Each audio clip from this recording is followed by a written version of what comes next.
Hi student, we are going to start a new chapters of mathematics, that is circles.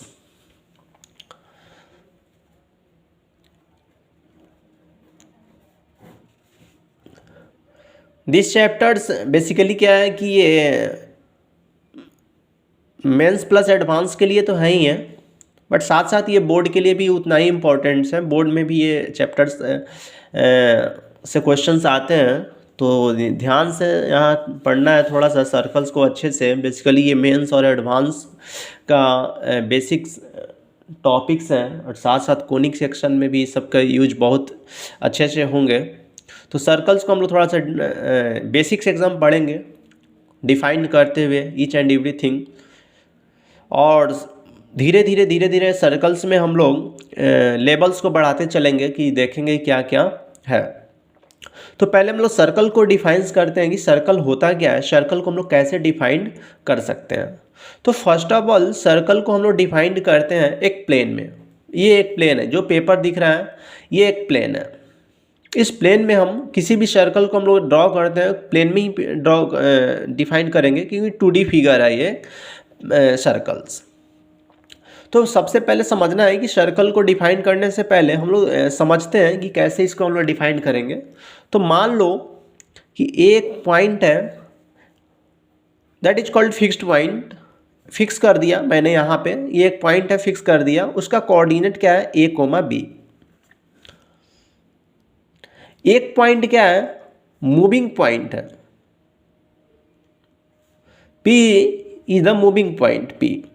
इसका coordinate मान लेते हैं हम लोग H कोमा के है। मूविंग पॉइंट क्यों बोल रहे हैं, क्योंकि मूविंग पॉइंट इसलिए बोल रहे हैं क्योंकि ये प्लेन में मूव करने वाला है, कहीं पे भी जा सकता है। ये P यहाँ पे हमने ड्रॉ किया है, इसका मतलब ये नहीं कि P यहीं पे है, ये कहीं भी मूव कर सकता है। ए पॉइंट जो है फिक्स पॉइंट है, क्यों, बिकॉज ये पॉइंट कहीं नहीं मूव करने वाला, यहीं का यहीं रहेगा, जहां हमने ड्रॉ कर दिया वहीं पे रहने वाला है। पी को हम लोग मूव कराना है। बट यहाँ पे हम लोग सर्कल पढ़ रहे हैं, तो सर्कल को हमें डिफाइन करना है। तो पी पॉइंट को हम लोग बोलेंगे क्या, एक मूविंग पॉइंट है, ये मूविंग पॉइंट है। ए को हम लोग क्या बोलेंगे, फिक्स्ड पॉइंट, फिक्स्ड पॉइंट है ए को हम लोग फिक्स पॉइंट बोलेंगे, पी को हम लोग मूविंग पॉइंट बोलेंगे। अब ये P मूव करने वाला है, तो हम लोग पहले सर्कल्स पढ़ रहे हैं, तो सर्कल को डिफाइन करना है कैसे, तो P को मूव कराना है इन सच ए वे, इस तरीके से मूव कराना है कि P एंड A का जो बीच का डिस्टेंस है वो हमेशा कांस्टेंट रहना है। P एंड A के बीच का जो डिस्टेंस होगा वो ऑलवेज कांस्टेंट रहे, इस तरीके से मूव करना है।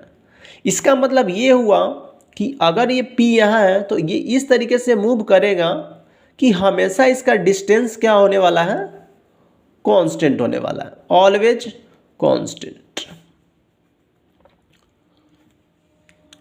P इस प्लेन में इस तरीके से मूव कर रहा है कि A से P की दूरी, यानी P मूव करके यहाँ से यहाँ गया, यहाँ गया, यहाँ गया, यहाँ गया, इधर आया, फिर यहाँ से यहाँ, फिर यहाँ, यहाँ, यहाँ, यहाँ, फिर यहाँ, फिर यहाँ, फिर यहाँ, फिर यहाँ, इस तरीके से मूव कर रहा है कि हमेशा इस फिक्स्ड पॉइंट से दूरी जो है P की, वो हमेशा कांस्टेंट है। तो जो भी ये P का जो पाथ हो रहा है, जो भी ये पाथ दिख रहा है एक, इसी पाथ को हम लोग क्या बोलते हैं, सर्कल। समझ में आया? तो हम लोग डिफाइन करेंगे, कैसे करेंगे, डिफाइन इस तरीके से करेंगे कि let us assume that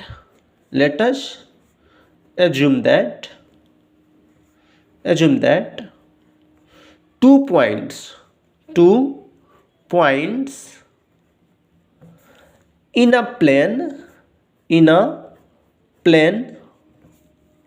one is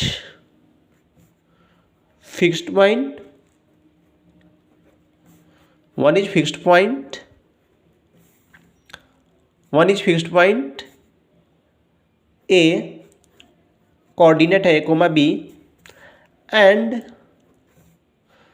other point is moving point. Other point is moving point. Moving point. That is P. Other point is moving point. वो P H comma K. One is fixed point and other is point is moving point. That is P coordinate H comma K. Now moving point moves in a plane. Now moving point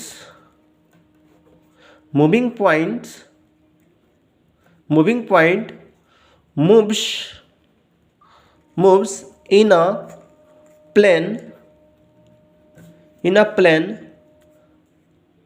a such a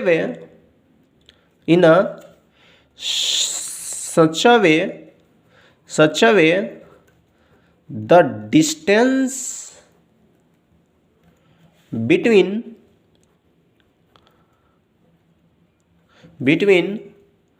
moving point and fixed point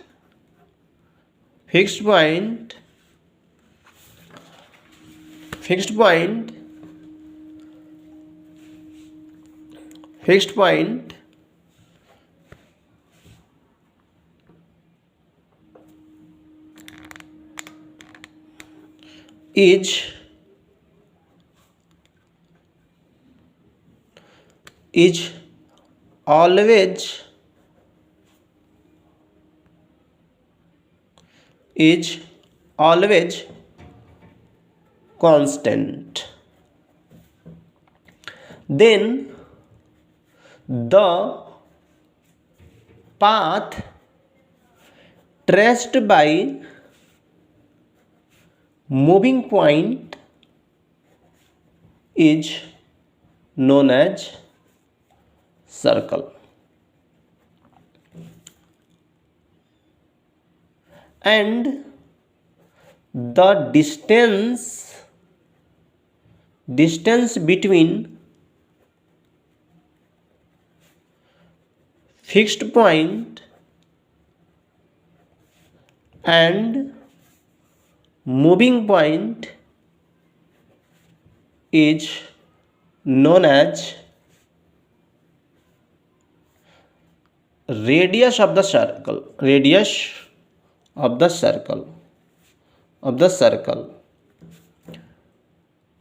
And fixed point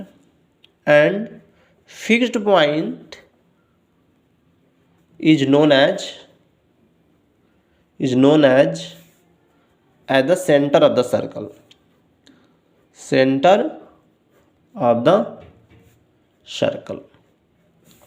कहने का मतलब कि यहाँ पे अगर ए point है जिसका coordinate ए comma B है और यहाँ से एक पी पॉइंट था एच कोमा के जिसका कोऑर्डिनेट है, ये पी इस प्लेन में इस तरीके से मूव कर रहा है कि हमेशा इसका डिस्टेंस जो होना है फिक्स पॉइंट से वो ऑलवेज कांस्टेंट है, हमेशा कांस्टेंट है। तो ये जो लोकस बन रहा है, ये जो पाथ बन रहा है, इसी पाथ को हम लोग क्या बोलेंगे? सर्कल। इसको हम लोग क्या बोलेंगे? सर्कल। और इस फिक्स्ड पॉइंट को हम लोग क्या नाम दिया? सेंटर। तो सेंटर का जो कोऑर्डिनेट होगा वो क्या होगा? Centre will be a, that is a comma b. And इसके बीच का जो बीच का ये डिस्टेंस है, ये डिस्टेंस को हम लोग बोलेंगे that is P A. P A is the distance between fixed point and moving point, that is the called radius. Radius of the circle, radius of the circle. इसको हम लोग डिनोट करेंगे बेसिकली स्मॉल आर से। ये हुआ हमारा radius. यहाँ तक समझ में आया? नाउ अब हम लोग देख रहे हैं कि कैसे हम लोग इक्वेशन डेराइव कर सकते हैं, इक्वेशन ऑफ द सर्कल। तो equation of the circle, equation of a circle, equation of a circle. तो हमने मान लिया कि सेंटर क्या है, सेंटर का कोऑर्डिनेट a कोमा बी है, यानी यहाँ से ये हमारा a एक पॉइंट है दैट इज फिक्स्ड पॉइंट, और एक पॉइंट जो है मूविंग पॉइंट है p h कोमा k। तो हमें क्या निकालना है, इक्वेशन ऑफ द सर्कल। तो इक्वेशन ऑफ द सर्कल का मतलब क्या होता है, एक कंडीशन निकालिए और वो कंडीशन क्या होगा, ये जितने भी सर्कल के पॉइंट्स हैं ये सारे पॉइंट्स उस कंडीशन को क्या करेंगे, सेटिस्फाई करेंगे, that is called equation of the circle. समझ में आया? तो कहने का मतलब ये पॉइंट सर्कल का है, ये पॉइंट सर्कल का है, ये पॉइंट सर्कल का है, ये जितने भी पॉइंट सर्कल के होंगे ये सारे क्या होंगे, उस इक्वेशन को सेटिस्फाई करेगा। यानी कहने का मतलब जितने भी पॉइंट हैं उन सब का दूरी फिक्स्ड पॉइंट से, इस पॉइंट का भी दूरी फिक्स पॉइंट से, इसका भी दूरी, इसका भी दूरी, सब पॉइंट का जो डिस्टेंस है इस फिक्स पॉइंट से r की इक्वल होगा। p the variable point, p यहाँ फिक्स पॉइंट नहीं है, ये h और k वेरिएबल होगा, बट यहाँ पे a पॉइंट फिक्स है, दैट मीन्स उसका a कोऑर्डिनेट भी फिक्स होगा, b कोऑर्डिनेट भी फिक्स होगा, बट p का जो x कोऑर्डिनेट और y कोऑर्डिनेट है वो फिक्स नहीं होगा। क्यों? क्योंकि p कभी यहाँ है, कभी यहाँ है, कभी यहाँ है, कभी यहाँ, कभी यहाँ, कभी यहाँ, कभी यहाँ, कभी यहाँ, कभी यहाँ पे इनफाइनाइट लोकेशन है p का, कोई एक पॉइंट, एक लोकेशन नहीं है। इस सर्कल पे जितने भी पॉइंट्स हैं वो सब P के द्वारा ही है, P कभी ना कभी उस सारे पॉइंट पे पहुंचा हुआ है, और ये जो भी पाथ ट्रेस किया गया है उसी पाथ को हम लोग सर्कल बोलेंगे। अब इक्वेशन का मतलब क्या हुआ कि एक ऐसा मैथमेटिकल रिलेशन बताइए जो सारे ये पॉइंट जो होगा सेटिस्फाई करेगा उस इक्वेशन को, उसी इक्वेशन को हम लोग क्या बोलेंगे, इक्वेशन ऑफ द सर्कल। तो इसका मतलब क्या दिख रहा है कि हमेशा P कहीं भी मूव करके चला जाए, बट इस पॉइंट से हमेशा उसकी दूरी क्या होगा, 5 होगा। Distance between fix point and moving point will be the same, that is equal to r, radius of the circle. तो इक्वेशन का कंडीशन हम लोग कैसे निकालेंगे, तो distance formula PA will be equal to r। आगे हम लोग क्या लिख सकते हैं, PA को distance of P and A, तो डिस्टेंस फार्मूला से h माइनस ए का whole square plus k minus a का होल स्क्वायर का अंडर रूट चढ़ा दिया, is equal to distance r की इक्वल होगा रेडियस। स्क्वायरिंग कर देंगे दोनों साइड, तो क्या होगा, h माइनस ए का whole square plus k minus b का होल स्क्वायर, यहाँ पे सॉरी b होगा ध्यान रखना, इज इक्वल टू r का स्क्वायर, रेडियस का स्क्वायर। अब यहाँ पे जनरली हमारी आदत पड़ी हुई है, एक हैबिट पड़ी हुई है बचपन से कि कोई भी इक्वेशन हम लोग 10th क्लास में भी पढ़ते थे तो x + 2y is equal to 5, x and y में ही इक्वेशन को हम लोग हैबिट लगी हुई है। तो उसी हैबिट को हम बरकरार रखते हुए, वो हैबिट टूटे नहीं, हम लोग कोई भी इक्वेशन निकालना चाहेंगे एक्स एंड वाई में, तो यहाँ h एंड k वेरिएबल है, क्योंकि यहाँ पे हर जगह पे उसका लोकेशन बदल रहा है। तो क्या करना है कि x एंड y में हमें इक्वेशन निकालना है, तो h को रिप्लेस कर देंगे x से एंड k को रिप्लेस कर देंगे y से। तो हमारा जो ये इक्वेशन है वो एक दूसरा वेरिएबल x एंड y में चला जाएगा, यानी x माइनस ए का whole square plus y minus b का होल स्क्वायर का r square, that is the radius. ये हमेशा ध्यान रखना है, ये इक्वेशन ऑफ द सर्कल निकल गया, equation of the circle. Now अब हमें क्या करना है कि कुछ एग्जाम्पल नंबर 1 समझेंगे कि कैसे हम लोग इक्वेशन निकालते हैं। तो बोल रहे हैं कि find the equation of the circle, equation of the circle whose center is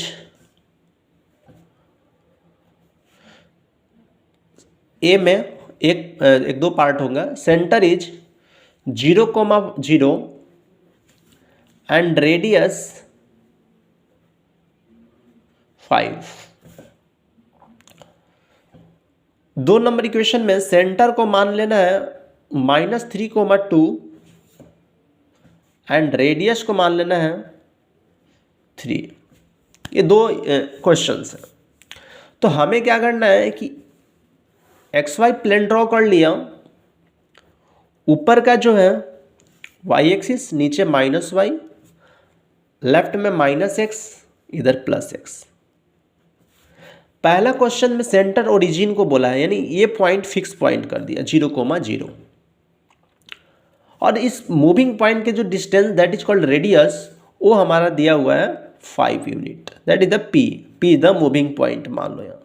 अब ये मूव इस तरीके से करेगा कि इसका जो distance is always from fix point will be constant, और वो डिस्टेंस दिया हुआ है 5। तो इसका इक्वेशन बताइए, सर्कल की इक्वेशन।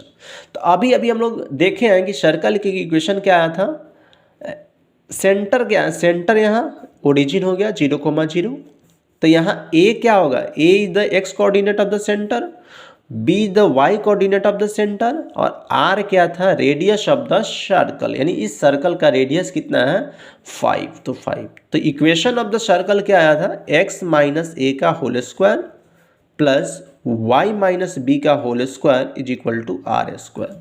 इस इक्वेशन में इन सारे वैल्यू को पुट कर देंगे और एक्स एंड वाई में एक शानदार सा रिलेशन आ जाएगा। उसी रिलेशन को हम लोग क्या बोलेंगे, इक्वेशन ऑफ द सर्कल। तो यहाँ एक्स माइनस ए के जगह पे 0 डालेंगे तो एक्स माइनस 0 का whole square plus y minus 0 का whole square is equal to 25, 5 के स्क्वायर 1। तो एक्स स्क्वायर ये वाई का square, y square is equal to 25। ये इक्वेशन ऑफ द सर्कल आ गया। यानी कहने का मतलब कि यहाँ एक्स एंड वाई क्या होगा, इस सर्कल पे जितने भी पॉइंट होंगे उस पॉइंट का x coordinate and y coordinate. जैसे मैं बोलूँ ये जो पॉइंट होगा क्या होगा, ये पॉइंट कितना होगा, ये पॉइंट कितना होगा, ये पॉइंट कितना होगा। तो ये पॉइंट क्या है, सर्कल पे ही है, और इसका डिस्टेंस सेंटर से रेडियस की इक्वल होगा, यानी 5 होगा। तो ये जो पॉइंट होगा वो वाई पे एक्सिस पे है, तो एक्स कोऑर्डिनेट 0 होगा, वाई कोऑर्डिनेट 5 होगा। ये पॉइंट क्या है, एक्स कोऑर्डिनेट, ये भी डिस्टेंस कितना होगा 5 होगा, बट ये लेफ्ट में है इसलिए एक्स कोऑर्डिनेट -5, वाई तो इस पे एक्स एक्सिस पे 0 होगा तो 0। सिमिलरली यहाँ पे एक्स कोऑर्डिनेट क्या होगा 0, वाई कोऑर्डिनेट विल बी, ये डिस्टेंस 5 और नीचे की तरफ है तो -5। सिमिलरली ये पॉइंट क्या होगा, एक्स डिस्टेंस कितना है यानी रेडियस की इक्वल होगा तो 5 और ये 0। यानी ये चारों पॉइंट सर्कल पे हैं, तो यहाँ x 0 है, y 5 है, यहाँ x, यहाँ पे इस इक्वेशन में हम डालेंगे ये सारे पॉइंट तो उसको सेटिस्फाई करेगा। क्यों करेगा, क्योंकि ये सब पॉइंट सर्कल पे ही है, ये जो 4 पॉइंट है, तो ये चारों पॉइंट इस इक्वेशन को सेटिस्फाई करेगा। आप लोग निकाल के रख के देख सकते हो कि इस पॉइंट के एक्स कोऑर्डिनेट 0 है, वाई 5 है तो 0 के स्क्वायर 0, और वाई 5 है तो 5 के स्क्वायर 25, तो जोड़ेंगे इसको तो 25 के इक्वल होगा। यानी इस इक्वेशन को सेटिस्फाई कर रही है, सारे पॉइंट सर्कल का पॉइंट है। समझ में आया यहाँ तक। सेकेंड पार्ट है क्वेश्चन का, सेकेंड पार्ट, सेंटर दिया हुआ है, सेंटर कितना दिया हुआ है, सेंटर दिया हुआ है -3,2, तो ए कोऑर्डिनेट क्या हो जाएगा माइनस, तो ए का वैल्यू -3, बी का वैल्यू क्या हो जाएगा 2, और रेडियस क्या दिया हुआ है 3 दिया हुआ है, रेडियस 3 दिया हुआ है। तो इक्वेशन ऑफ द सर्कल हम लोग कैसे निकालेंगे, equation of the circle,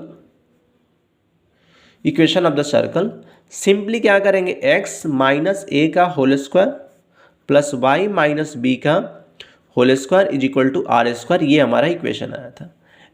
x minus ए के जगह पे हम लोग क्या रखेंगे, a का वैल्यू -3, तो -3 का सब का होल स्क्वायर, प्लस y के जगह पे y रहने देंगे, माइनस b के जगह पे क्या है 2, तो b का वैल्यू 2 का 2 स्क्वायर, r का जो वैल्यू है 3 है तो 3 का स्क्वायर 9, फिर से x, ये माइनस प्लस हो जाएगा तो +3 का होल स्क्वायर प्लस y -2 का whole square is equal to 3 का स्क्वायर 9। ये आ गया हमारा equation of the circle second part का।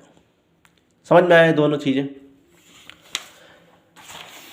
नाउ यहाँ पे थोड़ा सा चीज़ें ध्यान से देखना है कि हमारा जो भी इक्वेशन आया सर्कल का, x माइनस ए का whole square plus y minus b का whole square is equal to r square. तो यहाँ पे सेंटर क्या है, सेंटर का वैल्यू a, b होगा, और रेडियस क्या होगा, radius will be equal to r. कभी कभी दे देता है कि x प्लस 4 का होल स्क्वायर और प्लस वाई माइनस प्लस 3 का whole square is equal to दिया हुआ 6 का स्क्वायर। अब बोलेगा सेंटर बताइए और रेडियस क्या होगा। तो सीधे इस फॉर्मूला से हम लोग कंपेयर कर लेंगे। सेंटर ए कोमा बी है तो ए का वैल्यू कैसे निकालेंगे हम लोग, ये प्लस है यहाँ पे बट यहाँ पे माइनस है। तो ध्यान रखना है, इसको हम लोग कैसे लिख सकते हैं, x इस प्लस को हम लोग माइनस और -4 ऐसे लिख सकते हैं। फिर से सिमिलरली y को हम लोग प्लस है यहाँ बट फॉर्मूला में तो y माइनस बी है ना, तो यहाँ पे y इस माइनस को भी हमने -3 करके लिख दिया इज इक्वल टू 6 का स्क्वायर। तो यहाँ सीधे कंपेयर जब करेंगे हम लोग तो a की जगह पे क्या है -4 है तो a will be -4, b will be equal to -3 है और r का जो वैल्यू है 6 है। तो सेंटर जो आ गया उस सेंटर क्या है -4 comma -3 and r is the r आ गया 6, रेडियस 6।